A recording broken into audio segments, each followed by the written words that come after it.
In the name of the Father, and of the Son, and of the Holy Spirit. Amen. Heavenly Father, we come before you with grateful hearts as we end today's celebration of United Nations Day. Thank you for the gift of unity in diversity, for allowing us to learn that though we come from different nations, cultures, and languages, we are all your children, equal in dignity and love.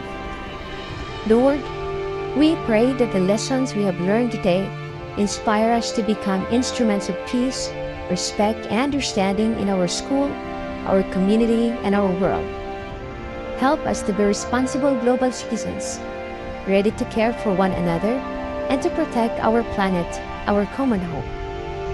Bless our teachers, classmates, and leaders who continue to guide us toward a future built on compassion, justice, and harmony among all nations. We ask all of this through Christ our Lord. Amen. In the name of the Father, and of the Son, and of the Holy Spirit. Amen.